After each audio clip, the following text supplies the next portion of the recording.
Monsieur le Président, cher Laurent Hénard, chers amis du Parti radical, je regrette de ne pas pouvoir être physiquement présent avec vous aujourd'hui pour vos journées nationales à Saint-Dié-des-Vosges. En effet, j'accueille à Dijon, comme tous les ans traditionnellement, les nouveaux habitants. Mais je veux à cet instant saluer David Valence, le local de l'étape, qui avant d'être député était le maire de Saint-Dié, un bon maire que j'ai rencontré récemment à Dijon en marge d'une remise de décoration. Je veux aussi bien sûr saluer les parlementaires, en particulier les sénateurs réélus ou élus à la Chambre haute il y a quelques jours. Le Parti radical, comme toujours, aura un rôle important à jouer dans ce Sénat reconfiguré.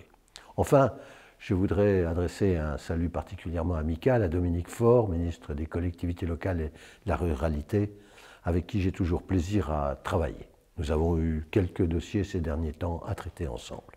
Alors, vous vous demandez peut-être pourquoi moi, homme de gauche, ancien numéro 2 du Parti socialiste, suis invité à m'exprimer devant vous. Il y a un an, tout juste, j'ai lancé un mouvement, la Fédération progressiste. À la Fédération progressiste, nous voulons peser sur les débats, débattre avec bienveillance et sans sectarisme, porter des propositions utiles au pays au moment où mon ancien parti, le Parti socialiste, a fait le choix de se tourner vers Jean-Luc Mélenchon et LFI. Je ne pense pas que l'ambition du Parti radical soit d'incarner une gauche de gouvernement, mais sur bien des sujets, je voudrais le dire avec franchise, avec Laurent Hénard, nous nous sommes rendus compte que nous partagions la même analyse et surtout que nous partageons les mêmes valeurs ou les valeurs communes.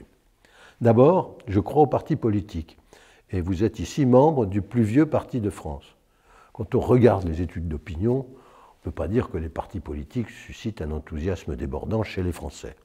Et pourtant, je suis convaincu que les partis politiques sont essentiels d'un bon fonctionnement d'une démocratie libérale. D'ailleurs, je ne connais pas de grand pays où la démocratie fonctionne sans parti politique. Et quand il n'y a pas de parti politique, il y a en général une dictature. Un parti politique, c'est un lieu où on doit réfléchir, échanger, écouter, apprendre, débattre avec bienveillance, prendre position pour porter une vision de société et s'y tenir. C'est aussi former des talents et les faire émerger.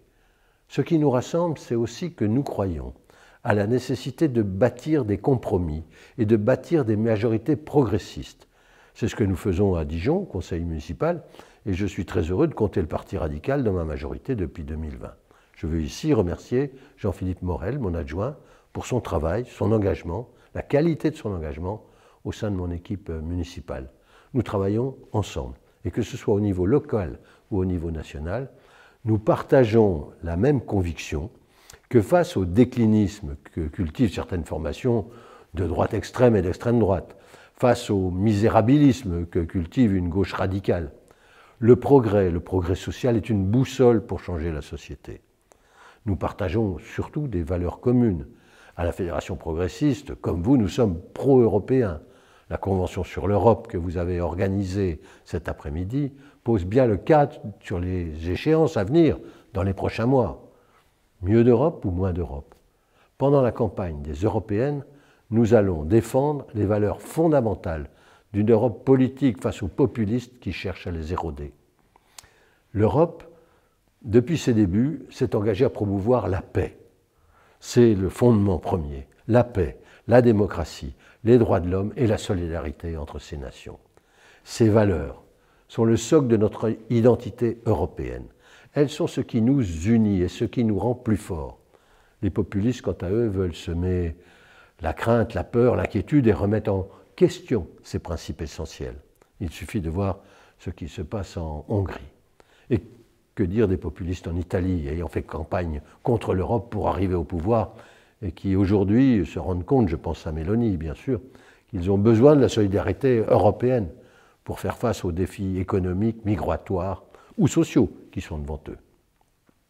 Je sais aussi que le Parti radical a toujours été au rendez-vous de la République. Les radicaux ont toujours été les gardiens vigilants de la laïcité, de la légalité des droits, de la justice sociale et de la démocratie. Sur la laïcité, c'est l'une des raisons d'être du Parti radical depuis le Petit Percombe. La laïcité, c'est l'un des piliers fondamentaux de notre République. Or, ce pilier est attaqué de toutes parts. Dans le fond, ce qui se joue politiquement, c'est la défense du modèle universaliste à la française face aux poussées communautaristes.